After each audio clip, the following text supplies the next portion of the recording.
Movie mogul doctor D Ramanaidu జయంతి ఈరోజు. అంటే రామానాయుడు గారి జయంతి అంటే ఒక రకంగా తెలుగు చలనచిత్ర సీమ జయంతిగా జరుపుకోవాలి. అంటే తెలుగు చలనచిత్ర సీమ పుట్టినరోజుగా మనం జరుపుకోవాలి. వేడుకలన్నీ సెలబ్రేట్ చేసుకోవాలి. ఆయన చరిత్ర తీసుకుంటే దాదాపుగా 50 ఏళ్ల సుదీర్ఘ చరిత్ర. ఆయన చలనచిత్ర సీమకు చేసిన సేవలు అన్నీ ఇన్ని కావు. ఈరోజు తెలుగు సినిమా ఇండస్ట్రీ పరిపుష్టంగా మొత్తం భారతదేశంలోనే ఇంకా మాట్లాడితే ప్రపంచంలోనే ఒక ప్రముఖ పాత్ర వహిస్తోందంటే ఇటువంటి మహనీయులు ఎంతో మంది చేసినటువంటి అవిరాళ కృషిగా చెప్పుకోవచ్చు. కేవలం డబ్బు సంపాదించాలనే ఉద్దేశంతో కాకుండా చలనచిత్ర పరిశ్రమకి ఏదైనా చెయ్యాలి, ఆయన ఆశయం చాలా గొప్పగా ఉండేదట. ఎప్పుడైనా సరే మనం ఏమి ఇస్తున్నాం అనేది ఎక్కువ ఆలోచించేవట. ఆయన పుట్టడమే బాగా డబ్బున్న కుటుంబంలో పుట్టారు, గోల్డెన్ స్పూన్తో పుట్టాడని చెప్పాలి. ఆయన చలనచిత్ర సీమకు రావడం, అలాగే అత్యధిక సినిమాలు మొత్తం భారతదేశంలోని ఇంకా మాడితే ప్రపంచంలోనే అత్యధిక సినిమాలు తీసినటువంటి ఘనత కేవలం డి రామానాయుడు గారికి ఉంది. అంటే 125 పైగా సినిమాలు చేసి గిన్నిస్ బుక్ ఆఫ్ వరల్డ్ రికార్డ్స్లోకి ఎక్కారు ఈయన ఒక్కళ్ళే. అంతేకాకుండా అంటే ఆ వాసిలో కూడా, రాశిలోనే కాదు 120 సినిమాలు చేశారు అంటే అలా చాలామంది చేసి ఉండొచ్చు, కానీ వాసిలో కూడా ఆయన చాలా ఖ్యాతికెక్కిన సినిమాలు, చాలా ప్రెస్టీజియస్ ప్రాజెక్టులు చేశారు. ఒక్కసారి రామానాయుడు గారి జీవిత చరిత్ర చూస్తే ఆయనే ఒక చరిత్రగా అనిపిస్తుంది. ఆయనకి చలనచిత్ర చక్రవర్తి అనే ఒక బిరుదు కూడా ఉంది. అలాగే మూవీ మొఘల్ అని ఉంటారు. 100కు పైగా సినిమాలు ఒకళ్ళిద్దరు తీసి ఉండొచ్చేమో ప్రపంచం మొత్తంలో, మనకు తెలియదు. కానీ ఈయనకి గిన్నిస్ బుక్ రికార్డ్స్లో చోటు చేసుకోవడానికి కారణం ఏంటంటే ఆయన సుమారు 14 భాషలలో సినిమాలు తీసిన ఘనత అయింది. అలాగే చూస్తే మొత్తం మీద ఇక్కడ సౌత్ ఇండియా ఆల్ లాంగ్వేజ్ నుంచి అలాగే మరాఠీ, భోజ్పురి, అలాగా మన ఇప్పుడు ఆ ఇండస్ట్రీలు అంత గొప్పగా లేని ఇండస్ట్రీల్లో కూడా సినిమాలు తీశారు, అలాగే సక్సెస్ కొట్టారు. అంతేకాకుండా బాలీవుడ్లో కూడా వెళ్ళి ఆయన యొక్క మార్క్ ఏంటని చూపించారు. చిత్తశుద్ధి, క్రమశిక్షణ, నిజాయితీ, చేసే పనికి సంపూర్ణ న్యాయం చేయడం. అలాగా ఆయనను చూస్తే ఒక జెంటిల్మెన్ తరహాలో ఉంటారు. ఎందుకంటే అందరికీ గౌరవం. ఆ మనిషి అలా వెళుతూ ఉంటే ఆయనకి 2 చేతులెట్టి నమస్కారం అని అనిపిస్తుంది ఎవరికి చూసినా కూడా. అంతటి విలువలతో కూడిన జీవితం గడిపారని చెప్పాలి. చాలా నిబద్ధత, అంటే పని పట్ల, చిత్ర నిర్మాణం పట్ల చాలా నిబద్ధత కలిగిన వ్యక్తి కాబట్టి ఇన్ని సినిమాలు తీశారని మనం అర్థం చేసుకోవచ్చు. ఎన్టీఆర్ లాంటి మహానటులు అలాగా తీసుకుంటే అప్పుడే కొత్తగా ఇండస్ట్రీకి వచ్చినటువంటి మన కొత్త కుర్రాళ్ళతో కూడా సినిమాలు తీసి వాళ్ళందరికీ భవిష్యత్తు ప్రసాదించడమే కాక ఆయన ఒక రికార్డ్ నెలకొల్పారు. ఈ రికార్డ్స్ అన్నీ కూడా ఆయన గురించి వింటే మనం ఇంతేనా అనిపిస్తుంది. అంతటి మహోన్నతమైనటువంటి చరిత్ర ఉంది.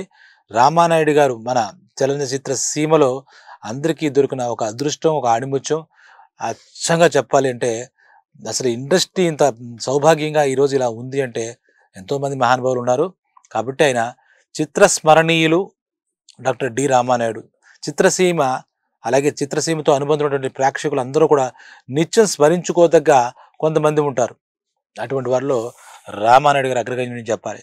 ఇక ఆయన జీవితంలో కనుక మనం వెళితే చూస్తే కనుక చిన్నప్పుడు ఆయనకి 3 ఏళ్ల వయసులో ఉండగానే తల్లి ఆవిడ చనిపోయింది, అకాల మరణం పొందింది. తర్వాత తండ్రి ముద్దుగా గారాభంగా పెంచుకున్నారు. ఆయన సొంతూరు ఏదంటే ఆయన సొంతూరు పైన మమకారం ఎక్కువ. అది చీరాల అనే పట్టణం దగ్గర 5 కిలోమీటర్ల సుమారు దూరంగా ఉండే కారంచేడు గ్రామం. కారంచేడు గ్రామంలో సుమారు 100 ఎకరాల పైగా పొలం ఉన్నటువంటి ఆసాములు వీళ్ళు. వీళ్ళ తాతగారు నాయుడమ్మ గారు అంటారట. అలాగే ఇప్పుడు మనం అనుకున్నటువంటి రామానాయుడు గారిని కూడా రాయుడమ్మ అని చెప్పి ఆ ఊళ్ళో అందరూ ముద్దుగా పిలుచుకునేవారట. ఇక రామానాయుడు గారు చిన్నప్పటి నుంచి, అంటే వాళ్ళ తాతగారితో కలిసి, అంటే 4-5 ఏళ్ళు ఉన్నప్పటి నుంచి కూడా పొలాలన్నీ ఉన్నాయి కదా, అక్కడ వ్యవసాయం చేస్తుంటే అక్కడికి వెళ్ళడం, అక్కడ పనులన్నీ పరిశీలించడం. చిన్నప్పటి నుంచి ఆయనకి పరిశీలించడం, పరిశోధించడం, పరిశ్రమించడం ఇది చాలా ఇష్టమైన పని. అక్కడ అందరికీ అంత ఒకటే కాకుండా ఒక మహా మనిషికి ఉండవలసిన లక్షణం ఏంటంటే అక్కడ పొలంలో పనిచేస్తున్న రైతు కూలీలు కావచ్చు, వాళ్ళ ఇళ్ళలో పనిచేసే పాలేలు కావచ్చు, వాళ్ళందరి అభివృద్ధి ఆయన నిత్యం కాంక్షించేవాడు. ఆ చిన్నతనం నుంచో కూడా వాళ్ళందరూ బాగుండాలి, వాళ్ళంతా ఎదగాలి, అదే తృష్ణ ఆయనకు చివరి క్షణం, చివరి శ్వాస వరకు కూడా అదే ఉండేది. ఎందుకంటే సినిమా ఇండస్ట్రీలో పనిచేసే కార్మికుల కోసం 24 క్రాఫ్ట్లు ఉంటాయి. అందులో మనకి లైట్ బాయ్స్ అంటాం, అలాగే లైట్ అసిస్టెంట్స్, లేదంటే ప్రొడక్షన్ బాయ్స్, కాస్ట్యూమ్ అసిస్టెంట్స్, ఇలా చాలా మంది, కొన్ని వేల మంది, కొన్ని లక్షల మంది ఈ రోజు కూడా బతుకుతారు. వాళ్ళందరికీ పని దొరకాలి, వాళ్ళంతా కడుపు నిండా తినాలి, వాళ్ళ కుటుంబాలు పూర్తిగా ఆనందంతో ఉండాలని తప్పించే వ్యక్తుల్లో రామానాయుడు గారు మొదటి వరుసలో ఉంటారన్నమాట. అంతేకాకుండా అందుకోసమే అన్ని సినిమాలు తీశారేమో అనుకోవచ్చు. ఆయన కోసమో లేదంటే ఇది కాదు. చాలా సక్సెస్‌లు కొట్టారు. 125 సినిమాలు ఆయన లెక్కలో తీసుకుంటే గనక ఎందుకు తీశారంటే వీళ్ళందరికీ పని దొరకాలి, పని దొరకాలి. ఆయన జీవితకాలం సుమారు 42 సంవత్సరాలు అచ్చంగా మనకి సినిమా ఇండస్ట్రీలో ఆయన పనిచేశారంటే, సంవత్సరానికి ఏంటంటే యావరేజ్ 3-4 సినిమాలు చేశారంటే 3 నెలలకు ఒక సినిమా పూర్తి చేశారంటే అది కూడా పెద్ద పెద్ద సినిమాలు. దానివల్ల ఏంటంటే ఎంతో మందికి భుక్తి దొరుకుతుంది, పని దొరుకుతుంది. వాళ్ళు సుఖ సంతోషాలతో ఉంటారు. అంటే జయాపజయాలు దైవాధీనం, సినిమా హిట్ అవుతుందా, ఫట్ అవుతుందా తీసే తర్వాత కూడా తెలీదు. కానీ ఆయన చాలా కొన్ని కొన్ని సిద్ధాంతాలను నమ్మారాయన. ఆ నమ్మి సినిమాకి కథే ముఖ్యం. కథ బావుంటే హీరో దానికి బలం చేకూరుస్తాడు తప్పితే, హీరో ఏమీ చేయలేరు, లేదా హీరోయిన్‌లు ఎంకరేజ్ చేయలేరు, మిగిలిన టెక్నీషియన్స్ ఏం చేయలేరు. కథ ముందు బావుండాలని చెప్పి మంచి కథని చాలా ఆయన కూడా మనసు పెట్టి విని, మంచి మంచి రచయితల్ని, టెక్నీషియన్ ప్రోత్సహించి, తయారు చేయించి, అంటే ఆయన జడ్జిమెంట్ చాలా బాగుండేదని చెప్పాలి. ఏదో బాధ్యతారాహిత్యంగా ఏదో డబ్బు పెట్టాం, ఇప్పుడు చెప్పుకుంటారు నిర్మాత అంటే డబ్బు పెట్టే ఒక యంత్రం, పెట్టుబడి పెట్టే ఒక యంత్రం, ఒక సినిమా ఇండస్ట్రీకి ఏ టీం లాంటి వాడు అంటారు. అలా కాదాయన. సంపూర్ణంగా మిగిలిన అందరికన్నా 24 శాఖల వాళ్ళు బాగుండాలనే ఉద్దేశం, 24 శాఖల్లో పనిచేసే వాళ్ళ దానికి ఆయన బాధ్యత వహించి, జవాబుదారీ వహించి, అలాగే టిక్కెట్ కొనుక్కుని వెళ్ళే ప్రేక్షకులకు కూడా నేనే జవాబుదారీ, నేను ఇస్తున్నాను కదా సినిమా. రామానాయుడు గారు సురేష్ ప్రొడక్షన్ సినిమా వస్తుంటే వాళ్ళు ఎన్నో ఆశలతో వస్తారు, బాగుంటుందని ఆనందించాలని వస్తారు, వాళ్ళకి వినోదం అందించాలని తపనతో, తృష్ణతో ఆయన సినిమాలు చాలా బాధ్యతగా తీసేవారు. ఇది ఇది చెప్పేది. ఇటువంటి బాధ్యత అలాగే జవాబుదారీతనం ఉన్న ప్రతి ప్రొడ్యూసరు రామానాయుడు గారి అంత ఎత్తుకు వెళ్తారంటే ఎటువంటి సందేహం లేదు. ఆయన చేసే పని పట్ల నిబద్ధత, జవాబుదారీతనం. ఏదో పెట్టుబడి పెట్టాం, 4 కోట్లు తెచ్చాం, సినిమా పూర్తి చేసాం, రిలీజ్ అయింది, హిట్ అయితే పట్టయింది, ఓటీటీకి అమ్మేసాం, అటువంటి పెడధోరణులు ఆయనకి లేవు. సినిమా నిర్మాణం అంటే ఒక రకంగా ఆయనకు ఒక దైవ కార్యం లాంటిది. నిత్యం ఒక పని దైవం అంటారు కదా, అలాగ భగవంతుడికి పని చేసినట్టుగా ఆయన నమ్మిన సిద్ధాంతం, ఆయన నమ్మిన పని, ఆ బాధ్యత ఆయనకు అవసరం లేదు. నిజంగా చెప్పాలంటే కోటీశ్వరుడు, పుట్టుకతోనే కోటీశ్వరుడు. కానీ సినిమా రంగానికి వచ్చాడు.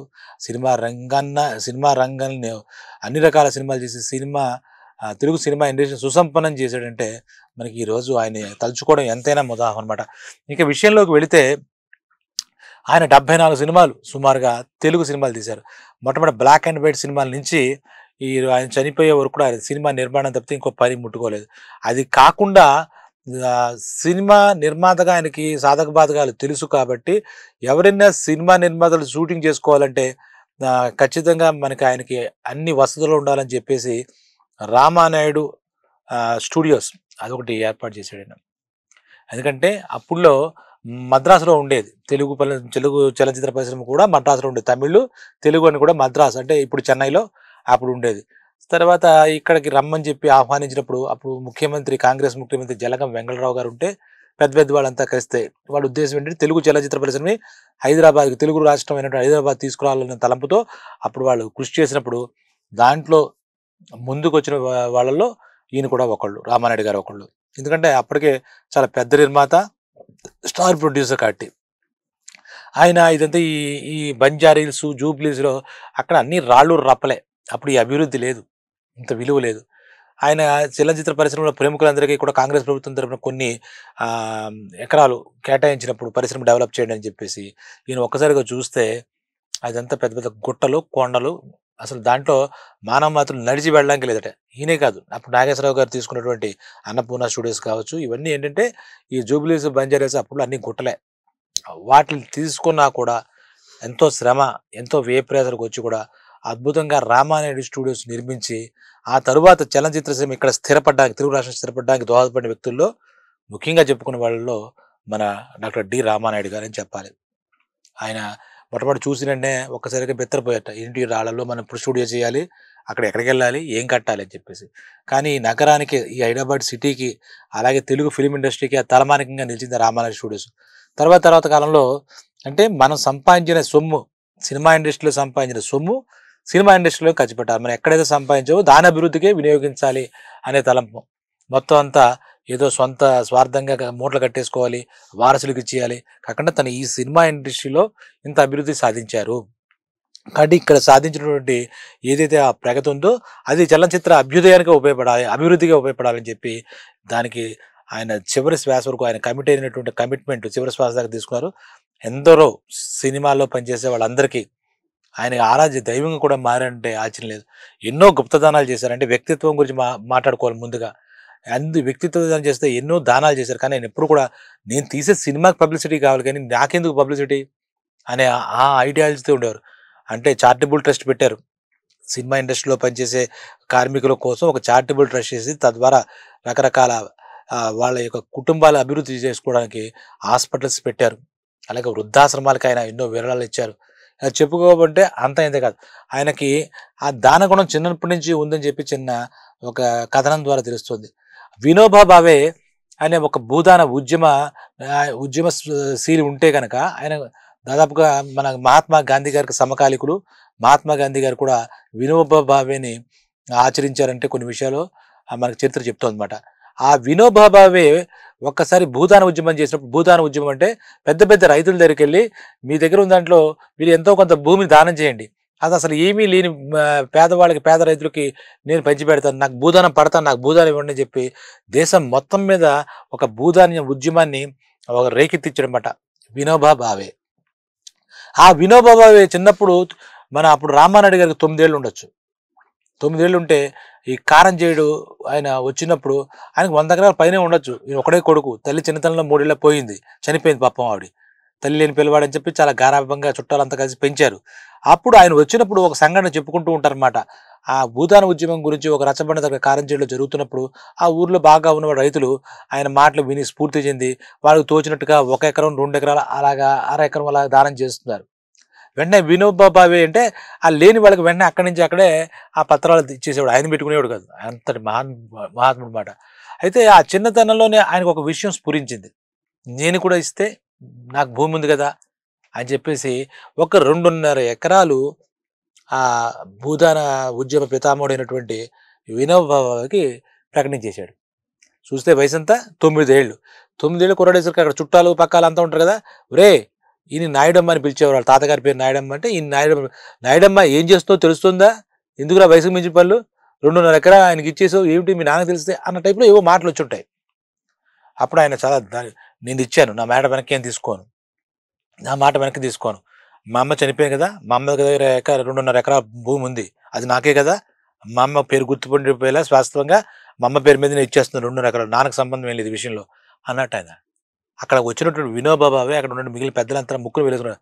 బాబు నువ్వు చాలా ఉపయోగపడతావు దేశానికి, ఇప్పటి నుంచి నీకు ఈ మనస్తత్వం ఉందంటే నువ్వు మామూలు మనిషి కాదు, ఉన్నది ఇవ్వాలంటే చాలా మనసు ఉండాలి, పెద్ద మనసు ఉండాలి, సంపాదించడానికి పెద్ద మనసు ఉండక్కలేదు, ఉన్నది ఇవ్వాలంటే కాబట్టి ఆ రోజే వినోబా భావే లాంటి వాళ్ళే రామాయణాన్ని చూసి ఆయన చిన్నతనంలో చూసి మురిసిపోయారట.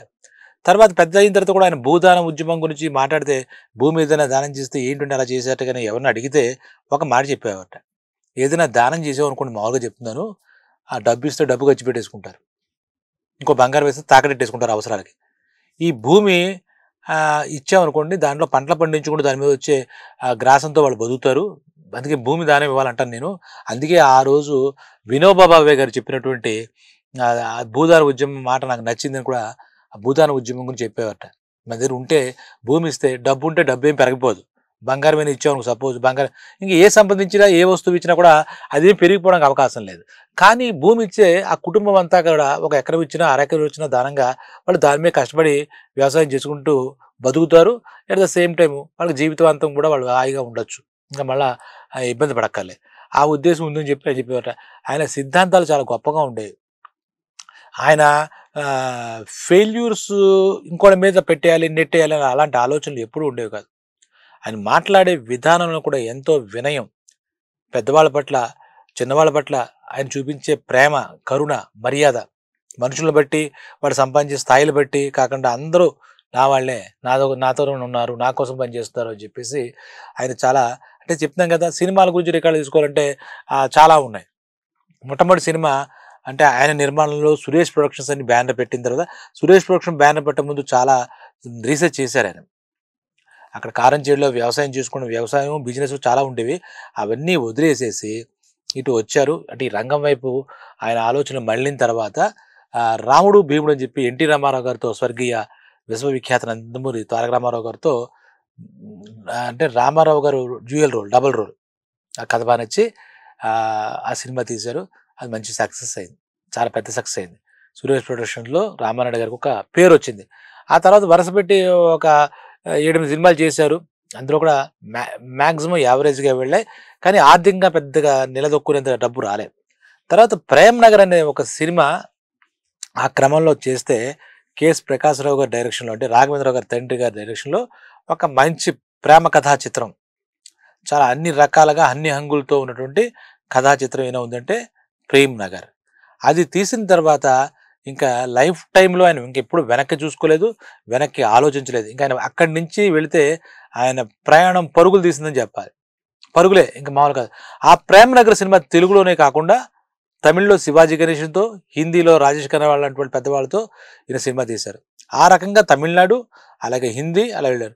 ఇలాగ వెళ్ళగా మొత్తం తర్వాత అన్ని భాషల్లోనూ తీయాలి అనే సంకల్పంతో అన్ని భాషల్లో కూడా మంచి సినిమాలు, ప్రతిష్టాత్మక చిత్రాలు, అంటే సురేష్ ప్రొడక్షన్స్ నుంచి ఒక సినిమా ఉంటే చాలా అది ప్రతిష్టాత్మకంగా ఉంటుంది. ఆయన సినిమాలో కూడా ఒకటి పరువు ప్రతిష్ట అని ఉంటుంది. అలాగే ఆయనకు ఒక పరువు ఉంటుంది. ఆ పరువు కాపాడుకునేట్టుగా సినిమా ఉంటుంది. ఆ సినిమా బ్యానర్ ప్రతిష్టాత్మకంగా ఉంటుందని కూడా చెప్పుకోవాలన్నమాట. అలా తీసుకుంటూ వెళ్తే ఎక్కడైనా సరే, ఏ కాంబినేషన్ అయినా సరే, కథ ముఖ్యంగా చేసుకొని అది ఆయన విని దాన్ని ఆకలింపు చేసుకుని జనానికి ఎలా చేరువ అవుతుంది, ఎలా చేరువ చేయొచ్చు అని చెప్పి చాలా బాధ్యతాయుతంగా, అంటే ఏదో ఖర్చు పెడుతున్నాం అదే డబ్బు ఉన్నట్టు కాకుండా ప్రతి పైసాకి ఆయన డబ్బులైనా ఆయన డబ్బు కూడా జవాబుదారీగా ఉండి మంచి సినిమా ఇవ్వాలి అనే ఉద్దేశంతో తీశారు. హిందీలో దాదాపు 18 సినిమాలు పెద్ద పెద్ద స్టార్స్‌తో తీశారు ఆయన బాలీవుడ్‌లో. మనకి తెలీదు, అంటే అంతే, ఇలాంటివి చాలా చాలా చాలా తెలీదు. అందులో కూడా మొత్తం రామానాయుడు గారు తీసిన సినిమాలు మొత్తం శతాధిక చిత్రాలు తీశారనుకుంటే కనుక 90% సూపర్ డూపర్ హిట్సే ఉన్నాయని చెప్పాలి. తెలుగులో కూడా ఎన్టీఆర్, ఏఎన్ఆర్, చిరంజీవి, బాలకృష్ణ, సోహన్ బాబు, ఇలాగే వెంకటేష్ అయితే వాళ్ళ అబ్బాయి, ఆయనతో నాగార్జున, ఇలా అందరితోనూ, ఆఖరికి రాజేంద్ర ప్రసాద్ లాంటి కామెడీ స్టార్, తర్వాత ప్రేమ ఖైదీ అని చెప్పేసి అప్పుడే బాలనటుడిగా నుంచి పైకి వచ్చినటువంటి హరీష్ మాలాశ్రీ అని చెప్పి వాళ్ళ కాంబినేషన్లో కూడా అది ఒక సూపర్ డూపర్ హిట్గా నిలిచింది అనమాట. ఆయన ప్రతి సినిమాలో ప్రతి శాఖకి చాలా ఇంపార్టెన్స్ ఇచ్చేవారు. ముఖ్యంగా మ్యూజిక్ కానీ, ఆయన తీసుకునేటువంటి లొకేషన్లు కానీ చూస్తే ఇప్పటికి కూడా సురేష్ ప్రొడక్షన్లో సినిమాలోని పాటలు చూస్తే, అంటే తర్వాత వాళ్ళ అబ్బాయి చేతికి వచ్చాక బొబ్బిల్ రాజా సురేష్ ప్రొడక్షన్ ప్రైవేట్ లిమిటెడ్లో అదే బ్యానరు, వాళ్ళ పెద్ద అబ్బాయి సురేష్ బాబు పేరు మీదే ఆయన బ్యానర్ పెట్టారు. ఆ బొబ్బిల్ రాజా కానీ, అలాగే తీసుకుంటే శోభన్ బాబు గారి దేవత, ఇలా చూస్తే అన్ని కుటుంబ కథా చిత్రాలు, అలాగే సంగీతానికి ప్రాధాన్యత ఇచ్చే చిత్రాలు, అలాగే కలకాలం నిలిచిపోయే చిత్రాలే ఆయన ఎక్కువ తీశారని కూడా మనం చెప్పచ్చు అనమాట.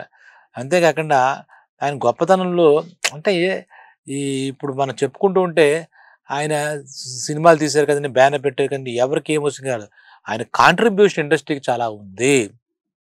అలాగే ప్రేక్షకులు అప్పటి నుంచి ఎన్నో సినిమాలు చూసి ప్రేరేపితం అవుతుంటారు. ప్రేరేపితం స్ఫూర్తివంతంగా ఉంటుందంటారు. 'ప్రేమించు' అనే సినిమా, ఆ అమ్మాయి అందులో హీరోయిన్ మనకు గుర్తుంటే గుడ్డే అమ్మాయి. అది ఎంతో ప్రబోధాత్మకంగా, అంటే ఆయన అవార్డుల కోసం కూడా ప్రత్యేకించి చెప్పలేదు. సినిమా ద్వారా కూడా జనాలకు వినోదంతో పాటు కాస్తంత సందేశం కూడా అందితే వాళ్ళ జీవితాల్లో ఏదైనా మార్పు వస్తుందా?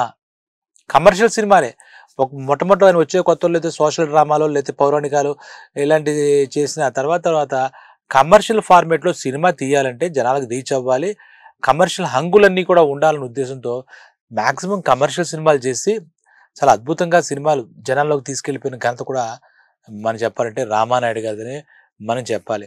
ఇంకా అవార్డు పద్మభూషణ్ ఇలాంటివన్నీ కూడా ఆయనకి, అంటే అవార్డులు నిత్యం ఆయన సినిమాలు ఎక్కడో ఒకటి ఏదో భాషలో ఆయన తీసిన సినిమా నంది అవార్డులు, అక్కడ లోకల్ స్టేట్ అవార్డ్స్, అలాగే ఫిలింఫేర్ అవార్డ్స్, అంటే నేషనల్ లెవెల్లో ఇవన్నీ కూడా ఆయన దక్కించుకున్నారు. అంటే ఆటోమేటిక్‌గా ఎక్కడ ప్రతిభ ఉంటుందో, ఎక్కడైతే మనకి అది ఉంటుందో అక్కడ అవార్డు ఆటోమేటిక్‌గా వరిస్తాయి. రామానాయుడు ఇవన్నీ వరించాయి. ఇందాక చెప్పినటువంటి గిన్నిస్ రికార్డు కూడా ఆయన వరించింది. ఆయన అప్పటికే జనం గుండెల్లో ఉన్నారు. అంతేకాకుండా మన భారతదేశానికి చెందినటువంటి లిమ్కా బుక్ ఆఫ్ రికార్డ్స్, అందులో కూడా ఆయనకి అత్యధిక సినిమాలు తీసినటువంటి వ్యక్తిగా ఆయనకి చోటు చేసుకుందనమాట. ఇంకోటి మనం చూస్తే గనక ఇక్కడ నానక్రామ్‌గూడ అనే ఒక ఏరియాలో ఒక స్టూడియో, ఇక్కడ ఫిలిం నగర్, హైదరాబాద్ ఫిలిం నగర్ ఒక స్టూడియో. ఆఖరికి వైజాగ్‌లో కూడా ముందు ముందు ఎలా ఉంటాయో భవిష్యత్తు సినిమా కోసం ముందే ఏర్పాటు చేసామన్నట్టుగా అటు వెళితే అక్కడ కూడా ఈయన స్టూడియో ఉండడం మన అదృష్టం మాట. అలాగే తర్వాత ఈ సినిమా వచ్చింది, సినిమా తీసాము అని కాకుండా మిగిలిన సినిమాల కోసం ఆలోచించి రామానాయుడు ల్యాబ్స్ పెట్టారు. ఎవరి మీద ఆధారపడకూడదు మన తెలుగు నిర్మాతలు గాని ఏంటి అని చెప్పేసి. రామానాయుడు స్టూడియోస్ మొత్తం సినిమా అంతా అక్కడ తీసుకోవాలి. ఆయన ఎలా ఆలోచించారంటే రామానాయుడు స్టూడియోస్‌కి ఒక నిర్మాత ఎవరన్నా సినిమా తీద్దామని వస్తే సినిమా షూటింగ్ నుంచి పోస్ట్ ప్రొడక్షన్ చేసుకొని అంటే ప్రొడక్షను, పోస్ట్ ప్రొడక్షన్ చేసుకొని ఫస్ట్ కాపీతో వెళ్ళాలి. థియేటర్‌లో రిలీజ్ చేసి కూడా సిద్ధంగా వెళ్ళాలి అని చెప్పేసి ఆయన ఆ తలంపుతో అంత ఏర్పాటు చేశారట.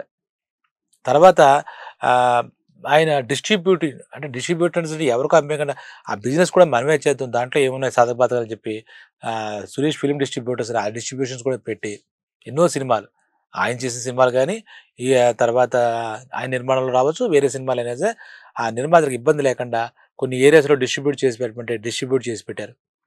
తర్వాత ఎన్నో థియేటర్స్ నిర్మించారు. తెలుగు రాష్ట్రాలు రెండిట్లో కూడా చూస్తే రామానాయుడు గారు ఎన్నో థియేటర్లు తీసుకున్నారు, ఎన్నో నిర్మించారు. ఆ రకంగా ఎనలేని సేవ చేశారనమాట.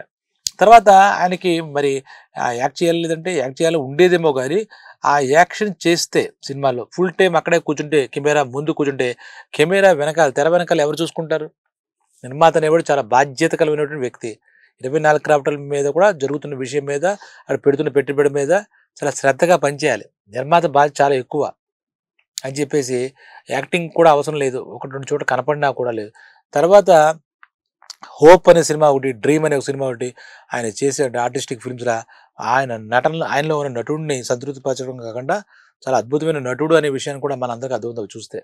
అలాగే 'తానా' అంటే అమెరికాలో ఒక Telugu association of north America అనే దాంట్లో 'తానా' జరిగినప్పుడు తెలుగు వైభవం అనే ఒక డాక్యుమెంటరీ చేస్తే ఈయన దాన్ని నిర్మించారు. అంటే ఆర్థికంగా లాభాల కోసం కాదు, మన తెలుగు వైభవం తెలపాలనే ఉద్దేశంతో ఒక డాక్యుమెంటరీ ఏదో తీసినప్పుడు దాంట్లో శ్రీకృష్ణదేవరాయలుగా ఈయన రామానాయుడు గారు అక్కడ కనపడ్డారు. నటించి మెప్పించారనమాట. ఇంకా కొన్ని సినిమాలు ఆయన చేసిన టైంలో ఆయన సరదా కోసం అనొచ్చు, లేదా బావుంటారని అనుకోవచ్చు. జడ్జి క్యారెక్టర్‌లని అలాగా పాత్రోచితంగా ఒక గెస్ట్ క్యారెక్టర్‌లుగా కూడా కొన్ని చేసిన సందర్భాలు కూడా రామానాయుడు గారి జీవితంలో ఉన్నాయన్నమాట. ఇక రామానాయుడు గారు వాళ్ళ సంతానం కూడా చూసుకుంటే ఈయన క్రమశిక్షణ, ఈయన చిత్తశుద్ధి, చలనచిత్ర పరిశ్రమ పట్ల అంకిత భావంతోనే పెద్ద కొడుకు సురేష్ బాబు తండ్రి వారసత్వంగా, తండ్రి వారసుడుగా, ఒక నిర్మాతగా, ఇందాక చెప్పినట్టు డిస్ట్రిబ్యూటర్‌గా, థియేటర్స్ యజమానిగా దాన్ని ఆ లెగసీని కంటిన్యూ చేస్తున్నారు రామానాయుడు. ఇంకా ఈయన ఆర్టిస్ట్ అవ్వడం ఉంటే తన రెండో కొడుకు ఆయన ఫారిన్ కంట్రీస్ కూడా చదివి వెంకటేష్ బాబు, ఆయన తండ్రికి ఇంత వ్యవస్థ ఉంది కదా! ఆయన కూడా హీరోగా వచ్చి తెలుగు చలనచిత్ర పరిశ్రమలో ఆయనకు ఒక స్థానం, ఒక స్టార్ హీరోగా ఒక స్థానం సంపాదించుకొని ఎన్నో అద్భుతమైన చిత్రాల్లో వెంకటేష్ బాబు కూడా యాక్ట్ చేయడం మనకు తీసుకోవచ్చు. తర్వాత మరి అది ఆ వంశం అంతా చలనచిత్ర పరిశ్రమ అంకితం అయిపోయిందో తెలియదు గానీ, వాళ్ళ తర్వాత తరం వచ్చినటువంటి మనవడు రాణా, అంటే రామానాయుడు గారి పేరే పెట్టారు రామానాయుడుని. అయితే ప్రొడక్షన్‌లో రాణా అంటారు కదా! ఆ రాణా కూడా వచ్చి ఆయన కూడా సురేష్ బాబు గారికి సపోర్ట్‌గా ఉంటూ, తాతగారు ఇచ్చిపెట్టినటువంటి వీటిలన్నింటిని చూసుకుంటూ కూడా ఆయన ఏంటంటే తన బాబాయ్ వెంకటేష్ లాగా ఆర్టిస్ట్‌గా కూడా ఎదిగి చాలా మంచి చిత్రాలకి యాక్ట్ చేసి ఆయన కూడా మంచి పేరు తెచ్చుకుంటున్నాడు రాణా. మంచి పేరు తెచ్చుకుంటున్నాడు రాణా అనమాట. సో, మొత్తం మీద చెప్పాలంటే రామానాయుడు గారు ఆ రోజు ఆయన మనసులో పుట్టినటువంటి ఒక బీజం ఈరోజు మహావృక్షం అయిపోయింది. సినిమా ఫీల్డ్‌కి రావడం అనేది తెలుగు సినిమా పరిశ్రమ చేసుకున్న అదృష్టంగా మనం చెప్పుకోవాలి. అది మహావృక్షం ఈరోజు ఎంతోమందికి నీడనిస్తోంది. ఎంతోమందికి ఫలాలనిస్తోంది. చలనచిత్ర పరిశ్రమలో ఈ అంతర్జాతీయ ఖ్యాతి రావడానికి రామానాయుడు గారు కూడా ఒక మూల కారణం అయ్యారని కూడా మనం చెప్పుకోవచ్చనమాట. సో, ఆయన ఇంతకుముందు చెప్పినట్టు 1936లో ఇదే రోజు ఆహ్, కారంచేడులో జన్మించారు. ఆ తర్వాత ఇప్పుడు 6వ తారీఖు జూన్ నెల ఆయనది అంటే 79 ఏళ్ళు చేసి బ్యాడ్ లక్ ఏంటంటే ప్రోస్టేట్ క్యాన్సర్ ఏదో అంటాం కదా! ఆ క్యాన్సర్‌తో ఆయన కొన్నాళ్ళు వైద్యం తీసుకొని ఆయన ఈ ఈ ఫిబ్రవరి 18 అనుకుంటా 2015లో తనువు చాలించారు.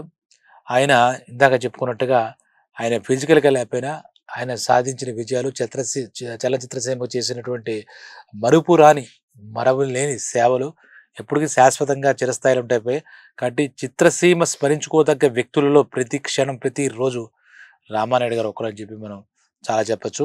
అలా ఆయన వైభవం గాని, ఆయన చేసే విధానం గాని, ఈరోజు యువతరం ఎవరైతే ఉన్నారో అంటే చిత్రసీమలో ఒక ప్రతి ఒక్కళ్ళు కూడా ఆయన్ని ఆదర్శంగా తీసుకోదగ్గ వ్యక్తి ఎవరైనా ఉన్నారంటే, కృతజ్ఞత చెప్పుకోవడంలో కూడా ఆయన గొప్ప విధానం అవలంబించారు.